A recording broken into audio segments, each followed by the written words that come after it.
o audire, de obedecer, y dijo el sí que nos ha glorificado a todos. La comunicación es importantísima dentro de la familia, pero es más importante el desierto comunicacional dentro de nuestras familias, porque no sabemos decir y no sabemos escuchar. Y no sabemos decir y no sabemos escuchar porque hay una crisis de un malestar de la jerarquía. Creemos que lo que me permita a mí y me infunda decirles, y lo que su corazón escuche, que sea para su mayor gloria y para el bien de todos los seres humanos. ¿Les parece bien? 30 segundos.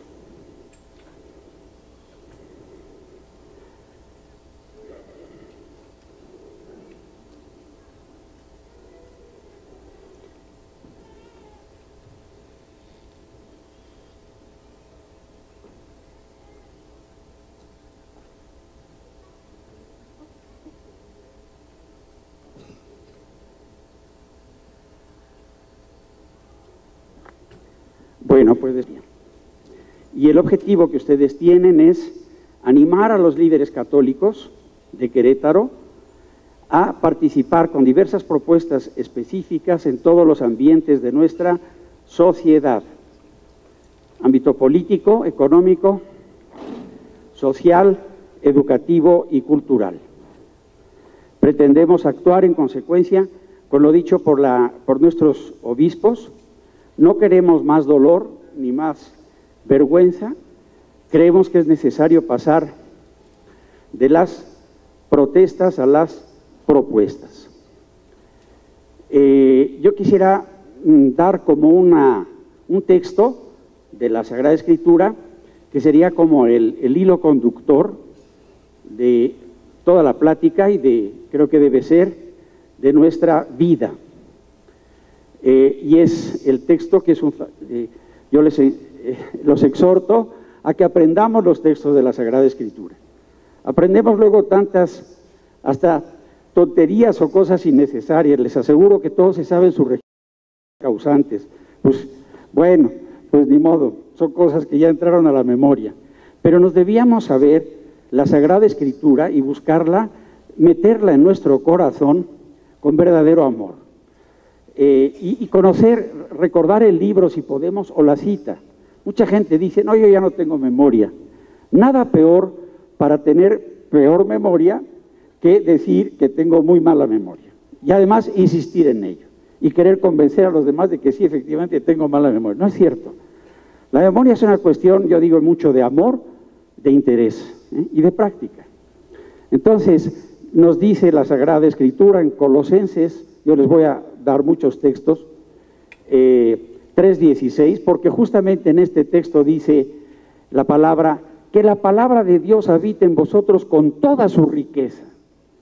Es decir, la palabra de Dios tendría que ser para nosotros, estar tan dentro de nosotros, estar tan impregnados de ella, que sea, como lo dice la misma palabra, nuestro faro, nuestra guía para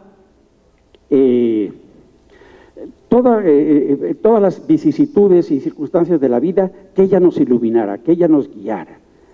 Entonces, dentro de esta, digo que el texto que debe guiar, o quiero que guíe la plática y la vida, sería Romanos 12:21. Si quieren apúntenlo, ya después van a su Biblia y lo revisan.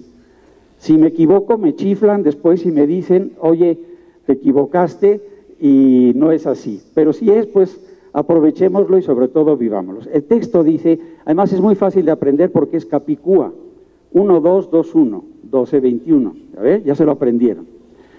Y dice San Pablo, venzan al mal a fuerza de bien. Venzan al mal a fuerza de bien. Creo que lo dijo también, estoy recordando, su santidad Juan Pablo II en el Estadio Azteca, cuando congregó una multitud enorme de jóvenes. Y me parece que, no sé si con esto terminó, jóvenes y todos católicos, pensamos al mal a fuerza de bien. Bueno, entonces tengo 4 partes que quisiera tratar. Una es la clave del cambio, hablando de este liderazgo que México necesita. Personas o instituciones, sería una primera forma de decirlo. La segunda sería el liderazgo del laico cristiano. Pepe, ¿dónde estás? Entonces, pues, ¿cómo te voy a voltear a ver mejor? Bueno, pasa a donde está la siguiente página. Ahí está, ahí lo tienes y vas viendo según voy diciendo. El segundo punto sería el liderazgo del laico cristiano. El tercer punto sería perfil y mística del líder cristiano laico. Y cuarto, líderes cristianos para crear en el mundo la civilización del amor. Bueno, como tengo el tiempo y ustedes también están muy medido, me voy a tomar, empiezo prácticamente en este momento. En el primer punto, la clave del cambio. Para que cambie una sociedad, para que cambie una cultura, una civilización, ¿dónde está la bujía, la clave, el dínamo, el secreto que enciende, que logra el cambio? ¿La persona o la institución? En muchas ocasiones, parece ser o se puede plantear como un dilema, no debe ser así. Tiene que ser un cambio simultáneo, pero con énfasis. Si hacemos un Pareto, el 80% está en el cambio de la persona. No me quiero extender más en el tema, pero el mismo Mikhail Gorbachev, el gran político ruso, cuando se emprendió en Rusia toda aquella aventura de la perestroika, de la renovación, y se hablaba de la glasnost, la transparencia, etcétera, en un libro que se llama La búsqueda de un nuevo comienzo, confiesa él mismo con amargura, diciendo que se habían dado mucha prisa en transformar las instituciones, en transformar las leyes, pero que habían dejado en el tintero el cambio de las personas. Y lo dice con amargura, dice, no funcionó. Paralelo o analogía con lo que está pasando en nuestro México. Se cacarea, se habla mucho de reformas a las leyes, pero ¿dónde está el cambio de las personas? Si las personas no cambian, los malos hábitos de las personas encuentran los agujeros a las leyes y a las instituciones para volver y que imperen esos malos hábitos de corrupción, de incompetencia, de deshonestidad, etcétera, etcétera. El cambio está, por tanto, entonces en la persona. A lo que hay que cambiar es a las personas. Y con todo respeto lo digo, ustedes están aquí en este ambiente de pastoral familiar. Para que la familia cambie, ¿quién tendrá que cambiar? Las personas. San Agustín lo dice de una manera genial, con su talento que Dios le regala y que para nosotros es un gozo escucharlo. Dice, no hay tiempos buenos ni malos. Nosotros somos los tiempos. Y como seamos nosotros, así serán los tiempos. Hay un libro que recomiendo mucho, hay una bibliografía, bueno, quiero decir algo, que los materiales que voy a presentar, algunos, y quisiera compartirlos. Yo sé que ustedes van a muchos ámbitos y muchos ambientes y tienen mucha gente que depende de ustedes o a la cual ustedes pueden influir, que ustedes son líderes en el auténtico sentido de la palabra, que se están formando, se están haciendo como líderes. Y yo quiero compartir, y lo haré a través del señor Eduardo Quiroga, materiales que les mostraré porque son materiales que he trabajado a lo largo de los años, del tiempo, y compartirlos con ustedes me da mucha satisfacción. Y ojalá los puedan usar y los quieran usar. Recomiendo también varios libros que son importantes. Uno de ellos me parece que no debemos dejar de leerlo. Pongo también una bibliografía aquí. Es La paradoja, un relato sobre la esencia del liderazgo, de James Hunter, Cazador, ¿no? Su apellido. Entonces, en él plantea, es un libro extraordinario, no dejen de leerlo. ¿Cómo se llama? La paradoja de James Hunter, un relato sobre la esencia del liderazgo. Y finalmente concluye que el liderazgo es el amor, ¿sí? Es el amor. Entonces, hay una lámina, esencia del liderazgo, si lo puedes poner. En él hace 3 definiciones de lo que es el liderazgo, la autoridad y el poder. Bueno, aquí en este esquema tienen, yo hice resúmenes de varios autores, desde Deepak Chopra, Stephen Covey, con los 7 hábitos, que lógicamente es una base para el liderazgo, porque habla primero de la victoria privada que debemos tener cada uno de nosotros y después poder tener una victoria pública, para pasar de la dependencia a la independencia y después a la interdependencia o a la capacidad de influir. Entonces está Covey, está Hunter está en el centro, es un triángulo invertido. Está Wayne Dyer y están otros autores, pero me he dado a la tarea de encontrar o poner un verso de la Sagrada Escritura abajo de cada una de las cosas que estos autores dicen. ¿Sí me explico? Para que veamos que toda esa riqueza que nos transmiten o lo que nos dan los autores está en la palabra de Dios. Entonces ustedes encontrarán, verán unas letras chiquitas que claro no las alcanzan a ver desde dónde están, pero cuando las tengan, sepan que son textos de la Sagrada Escritura, ¿de acuerdo? ¿Está bien o no? ¿Sí? Usted tiene una pregunta, sí. Con el señor Eduardo Quiroga yo les voy a dejar todo el material que les enseñe aquí, porque lo que quiero es que lo tengan y que lo usen, en el sentido que entonces vayan a las citas y vean que lo que dice Wayne Dyer, lo que dice Deepak Chopra, lo que dice este señor Hunter, etcétera, está en la Escritura, lo tenemos en la Escritura, de una manera divina, ¿no? Porque la palabra es divina y es humana al mismo tiempo. Bueno, tomo entonces 3 definiciones, si vas al PowerPoint, donde dice definiciones, 3 definiciones de liderazgo, autoridad y poder. Liderazgo lo define como el arte de influir sobre los demás para que estos trabajen con entusiasmo en objetivos en pro del bien común. ¿Sí? Hay que aprendérnosla. El arte de influir sobre los demás para que estos trabajen con entusiasmo en objetivos en pro del bien común. Tenemos luego la autoridad y el poder. La autoridad es también un arte, ya no tanto de influir, sino de conseguir. ¿Sí lo están leyendo? El arte de conseguir que los demás hagan lo que yo quiero, pero debido a mi influencia personal. ¿Qué quiere decir? Que la autoridad es la base del liderazgo. Un liderazgo no puede serlo si no está construido sobre la autoridad. Porque la última palabra donde termina la esencia de la autoridad es con la que empieza el liderazgo. Si me explico, sería como el piso superior. Entonces, lo primero que tenemos que conquistar es esa influencia, que la gente haga lo que tú quieres. Claro, estamos suponiendo que somos líderes, no como Hitler, ¿verdad? O algo así, sino líderes creativos, líderes de la civilización del amor. Pero tenemos que adquirir influencia, y la influencia solo se adquiere por el servicio, por la entrega, por el amor finalmente. El que ama, tú das servicio y la gente te da autoridad y poder. Autoridad y poder. Bueno, entonces, y el poder también es necesario tenerlo. Pareciera muy negativa la definición, porque ese es es la capacidad de forzar a alguien para que, aunque no quiera, haga mi voluntad debido a mi posición o a mi fuerza.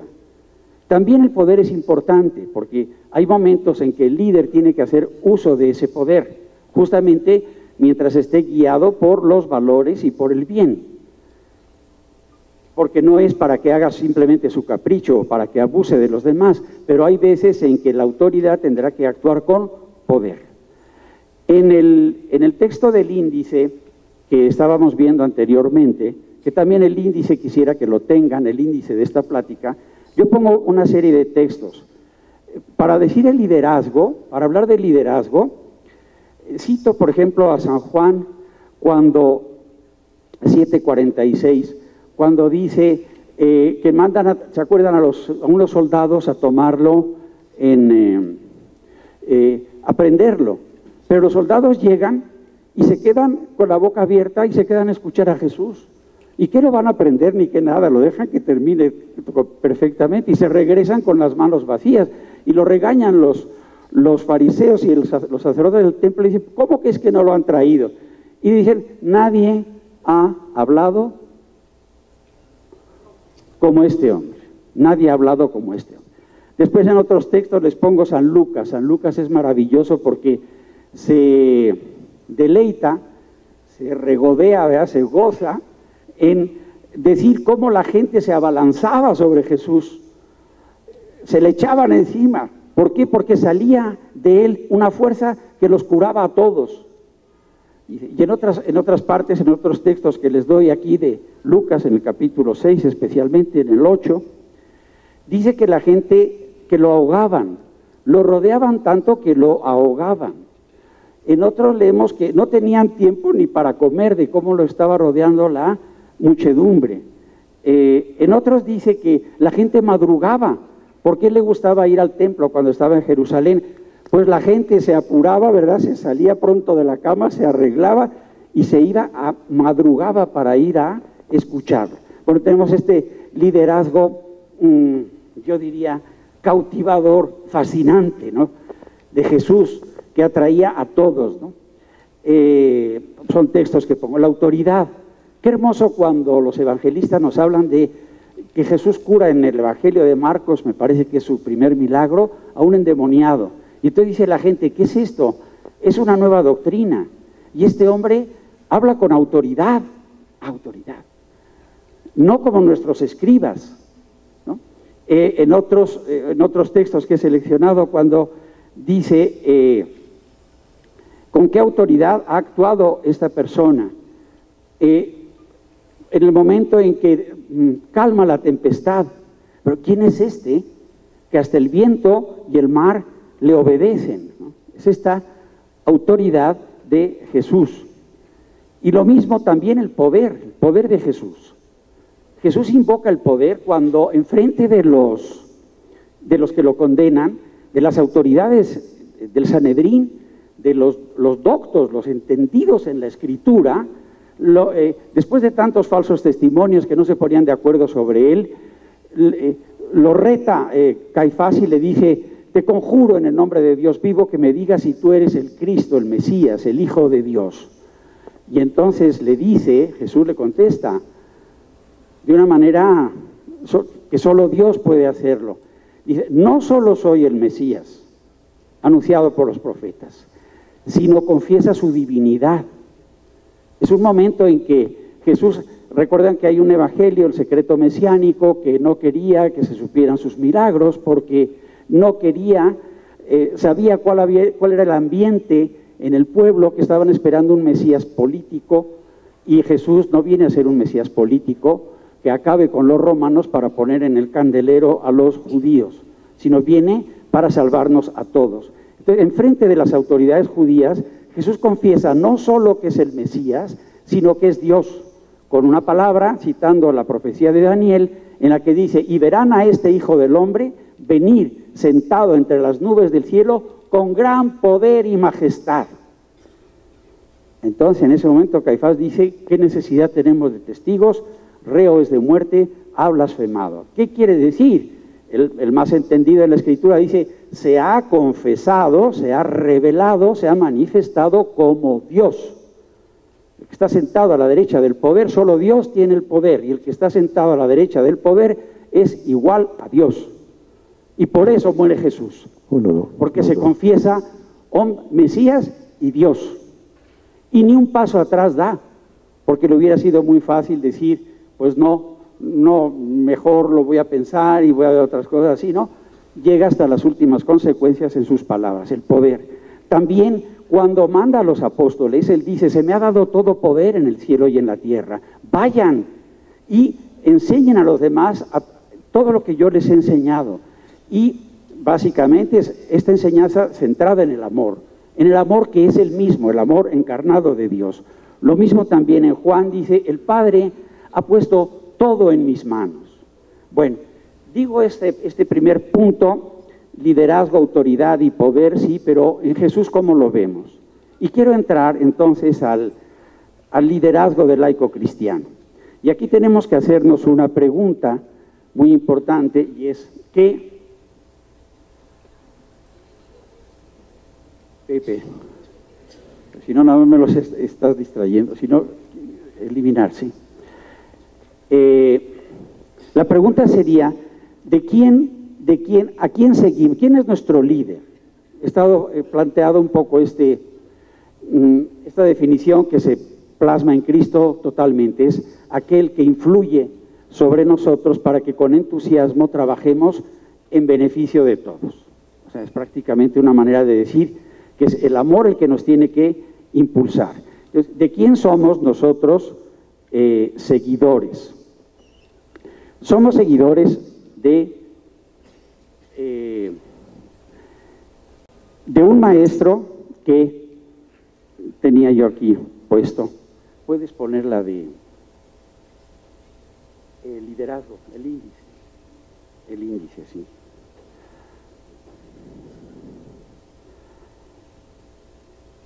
Si nosotros vamos a ser líderes siguiendo ¿qué modelo? ¿Qué paradigma? Siguiendo a Jesús. Y de aquí hay algo muy importante. Cualquiera de nosotros se pone a pensar, ¿cuál es la distancia que hay entre el maestro, el Dios y hombre verdadero, el ser perfecto y yo? Pues es una distancia que no hay ni palabras para poder expresarla. Sin embargo, perdón, quisiera guiarme. ¿Puedes voltearlo un poquito? En esta parte. Sí, decía, ¿de quién? Si se alcanza, bueno, a lo mejor no se alcance a ver, pero que me siga un poquito a mí de guión. ¿De quién somos seguidores y quién tiene que vivir y transparentarse en nosotros mismos?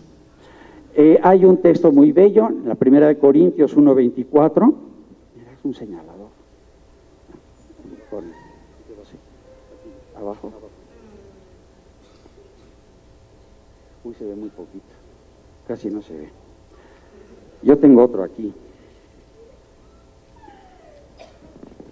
Hay un texto en judíos y una necedad o una tontería para los judíos. 1 Corintios 1:24. Sin embargo, para los que creemos en Él, Cristo es la... ¿Qué será lo que Dios quiere de nosotros?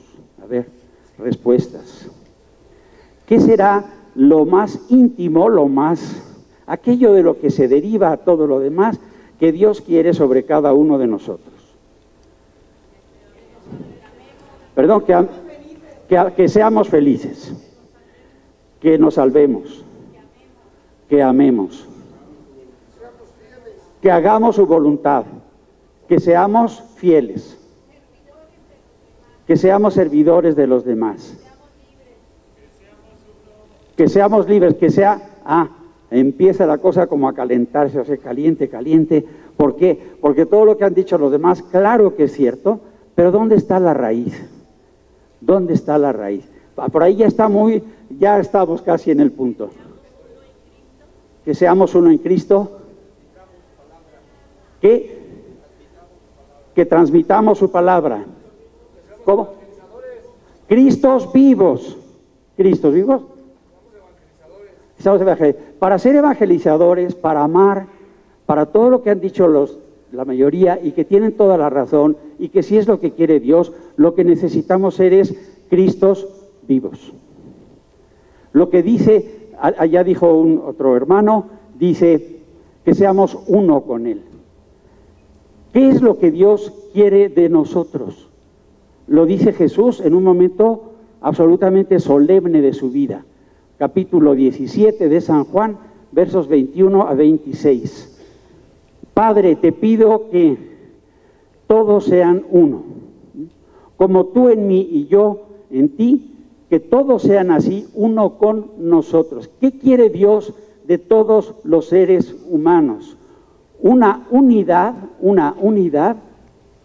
en la misma, una comunión existencial, ¿sí? Que sin dejar de ser nosotros, seamos uno con Dios. A veces la mente no nos da para eso. A veces pensamos que es una exageración o que es una metáfora, pero que eso no puede ser. ¿Cómo, como decía hace un momento, cómo yo, fulano de tal, uno con Dios, con la perfección absoluta de Dios, si entre Él y yo hay una distancia absolutamente infinita, si yo soy un pecador, si a mí lo que me toca es lo de Pedro cuando hubo la pesca milagrosa, apártate, vete de aquí, vete a otro lado, a ti te corresponde estar en otro sitio, porque yo no soy más que un pecador, apártate de mí. O el publicano que no levantaba los ojos, porque no le daba la vergüenza para levantarnos, yo soy un pecador. ¿Cómo que ser uno con Dios? Jesús es contundente y es a lo que ha venido. Jesús ha venido, dice en San Juan 10:30, el Padre y yo somos una sola cosa. El Padre y yo somos una sola cosa. ¿Cuál es el misterio misterio profundo de la existencia divina? La Trinidad. ¿En qué consiste? En que son tres personas distintas, pero es un solo ser verdadero. Son tres distintos que se hacen uno por el conocimiento y el amor. Entonces no hay nada más importante. Y los católicos no podremos ser verdaderos líderes ni de nuestras familias, ni del mundo, si no entendemos esta palabra de Dios. Y lo que Dios quiere entonces de cada uno de nosotros es la unión más profunda, una unión en conceptos humanos inimaginable, inefable, quiere decir que no se puede expresar con palabras, entre Dios y nosotros. Aspira a la mayor unidad que puede haber, aspira a que entre Él y cada uno de nosotros exista la unidad que existe entre las tres divinas personas. Estamos aquí en un ambiente de familia, Dios es familia. Pero Dios quiere meterte a ti y a mí y a todos a su familia. Por eso nos ha hecho personas. Por eso en el Génesis sopló en nosotros el hálito, el espíritu. Porque es el espíritu el que nos permite conocer y elegir, como la plática anterior, elegir la libertad y elegir a Dios conociéndolo. ¿Pero para qué? Para unirnos infinitamente con Él. Unirnos infinitamente con Él. Doy textos. Juan 15:9, apréndanselo y métanselo en su corazón. Como el Padre me ama, así te amo yo a ti. Dice el plural, porque Jesús está hablando con los discípulos en el momento de la cena. Y dice, como el Padre me ama, así os amo yo a vosotros, a ustedes. Pero debes entenderlo y debes escucharlo, y debo escucharlo yo también. Palabras dirigidas a mí.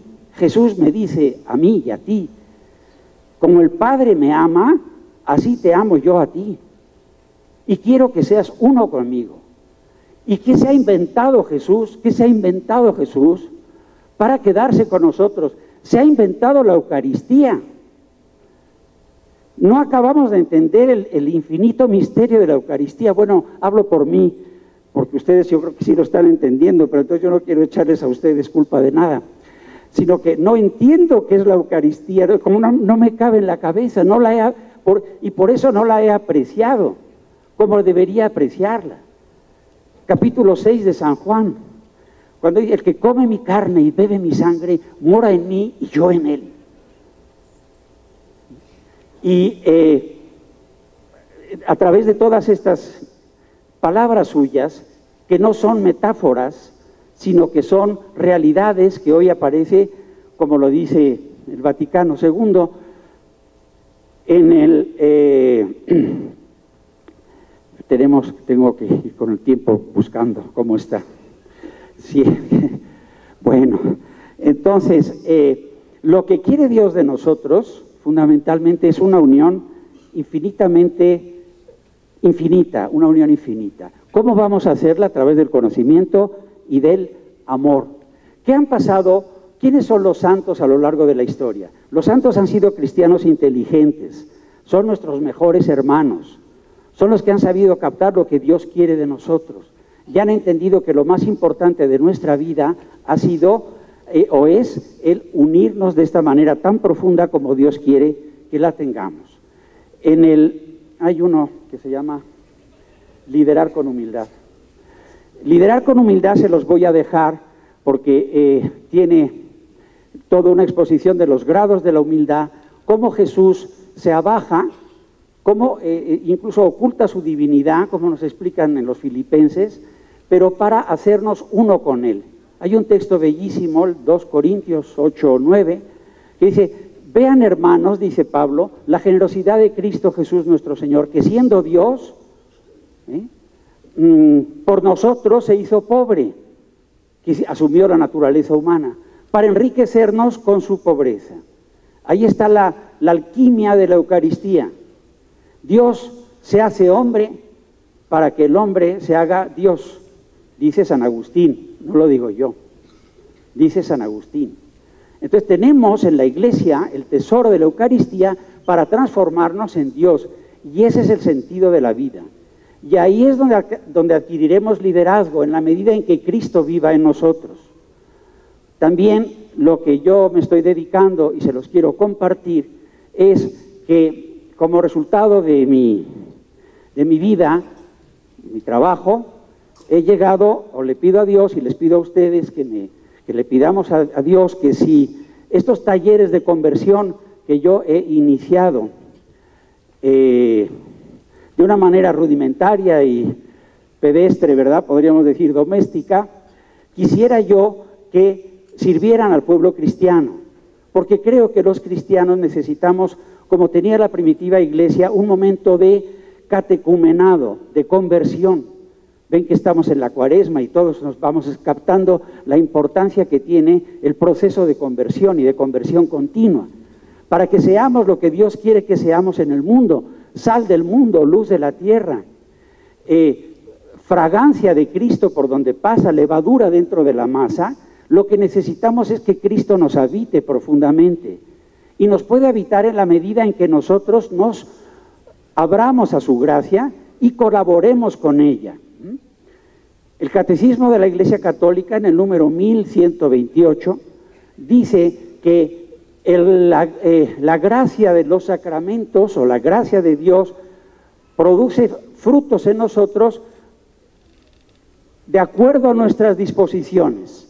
No es porque no tenga poder infinito la gracia de Dios, entiéndase bien, sino porque son nuestras disposiciones las que la hacen fecunda. Recordarán que Jesús, en lugares donde iba y la gente no creía en Él, incluso, dice el Evangelio, no pudo hacer ahí muchos milagros, dice. Entonces, el milagro de nuestra transformación. ¿Y cuál tiene que ser? Yo quiero, en el breve tiempo que me queda, decir, ¿cuál es el papel de los laicos en el mundo? No lo hemos, bueno, ustedes sí lo han entendido, yo no lo he entendido. No hemos captado que está en el decreto sobre el apostolado a los seglares número 5, léanlo por favor, donde dice, nuestra tarea es impregnar todo el orden temporal con el espíritu del Evangelio. Nada más ni nada menos. Por tanto, nos toca, como estos líderes cristianos de la civilización del amor, sí transformar la política. La corrupción y la deshonestidad presentes en la política, la injusticia en los sistemas económicos. No solo es una caridad asistencial para atender al que tiene o está en la pobreza o en la miseria, sino es también un trabajo estructural para que el sistema económico no sea una generación de pobres y una concentración de la riqueza cada vez en un número menor de manos y en una depauperación, en un empobrecimiento masivo. Tenemos que trabajar en todos estos campos, en la educación, en todos los aspectos que hay, impregnar todo el orden temporal con el espíritu del Evangelio.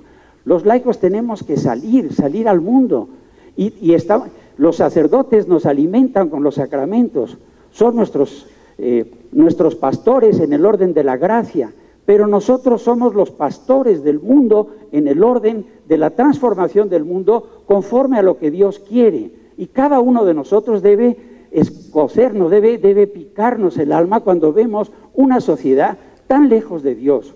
Un sistema económico en el que la persona, el ser humano, que es el valor más importante, no cuenta, que es un mal menor, o es algo que cuanto antes se pueda sustituir por una máquina mejor, etcétera. Este es el mundo en el que nosotros tenemos que trabajar. Y por eso en su congreso, en su reunión, todas estas iniciativas, yo quiero nada más dejar dicho esta parte, que para que nosotros seamos en el mundo lo que tenemos que ser, tenemos que vivir un profundo proceso de transformación bajo el influjo todopoderoso de la gracia de Dios para lograr nuestra propia transformación como personas, entendiendo cuál es el sentido de la vida, que es nuestra adherencia total al Señor. El número 45 del Catecismo de la Iglesia Católica, leerán a la letra, dice: el ser humano está hecho para vivir en comunión con Dios, en quien encuentra su dicha. Hermano y hermana querida que me escuchas, este es el sentido de tu vida, que vivas en una comunión cada vez más íntima, más maravillosa, más profunda, más efectiva con Cristo. Que Cristo te habite, te transforme, te penetre, te impregne. Que Cristo se te vea, para que lo vean en ti tus hijos. Y esto es un milagro de la gracia. Pero para que la gracia dé frutos en nosotros, yo tengo que poner mi disposición. Y por eso entonces hablo de estos talleres de conversión. Y hay un tiempo fuerte que todo cristiano debería tener. Media hora de lectura de la Sagrada Escritura, lectura amorosa, lectura comprendida como el plan amoroso de la salvación de Dios. Segundo, diario, esto es como el tiempo fuerte del cristiano. Primero, la lectura de la Escritura. Segundo, la Eucaristía. La Eucaristía es el laboratorio de transformación del cristiano.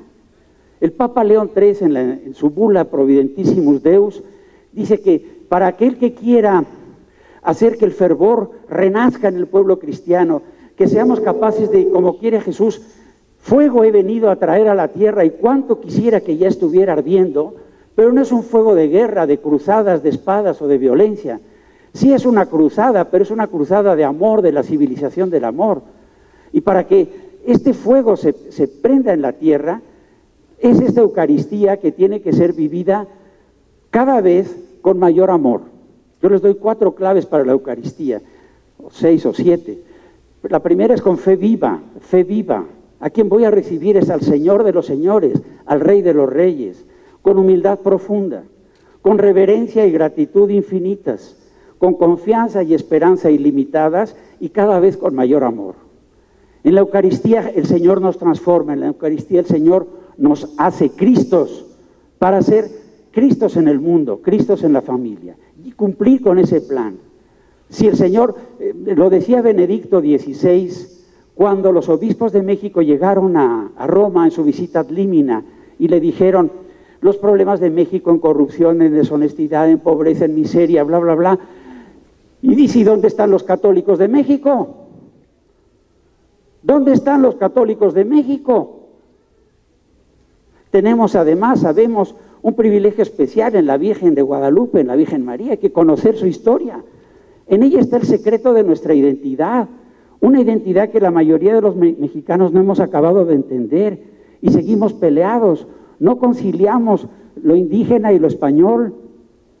Somos como nada más somos de un lado y somos de otro, somos como hijos separados que están de papás divorciados y que se van a un lado o se van al otro, pero en el fondo queriéndolos a los dos. En la Virgen de Guadalupe, la primera mexicana, la mestiza, tenemos el secreto de nuestra identidad, para entonces conciliar en nosotros mismos, sí, lo indígena y lo español, porque Jesús no vino a poner a los judíos arriba de los romanos, ni a los romanos arriba de los judíos.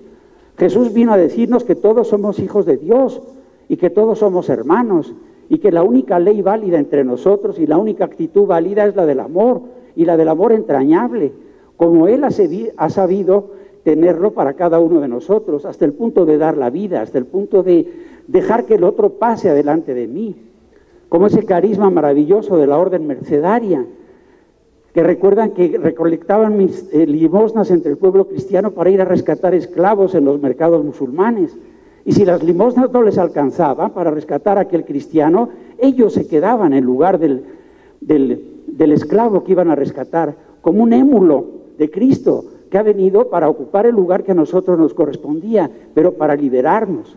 Pero San Pablo nos dice, ¿para qué son libres ustedes? Son libres para amar. El Señor nos ha hecho libres para amar. Entonces, la conexión que hay entre esta conversión de nosotros, abrirle las puertas a Dios. No dice el Apocalipsis, mira que estoy a la puerta y llamo, si alguno oye mi voz y me abre la puerta, entraré a él y cenaré con él y él conmigo. La intimidad con Dios es cuando nos hagamos uno con Dios, conscientemente, cuando lo amemos con esta compasión, que entonces podremos ser en el mundo lo que tenemos que ser, entonces podremos ser líderes. Estoy tratando de mostrar entonces dónde está el secreto del liderazgo, en dónde está. Y está en este cambio, en esta apertura. Dice este número 45, no lo terminé, solo dije que el ser humano está hecho para vivir en comunión con Dios. Pero escuchen, después viene un texto de San Agustín que termina el número 45 y dice San Agustín, cuando yo me adhiera a ti, Señor, adherir, pegarme como lapa, es el verbo que predomina en el Deuteronomio, en el libro de Deuteronomio, es adherir. Señor, que yo me adhiera a tus leyes, que yo me adhiera a ti, que yo me pegue a ti de tal manera que me haga uno contigo. Pues dice San Agustín, cuando yo me adhiera a ti con todo mi corazón, ya no habrá para mí penas ni pruebas, y mi vida, toda llena de ti, será plena. Con esto quisiera terminar porque creo que ya estoy en el punto. ¿Sí, verdad? ¿O no? Sí, bueno. Pues yo les dejo esta misión.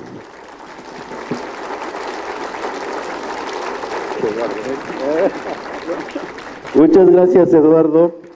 Que nos está dejando más tarea, ¿no? Creo que nos vamos a ir llenos de cosas que hacer y aquí el Padre Jaime nos va a entregar el reconocimiento.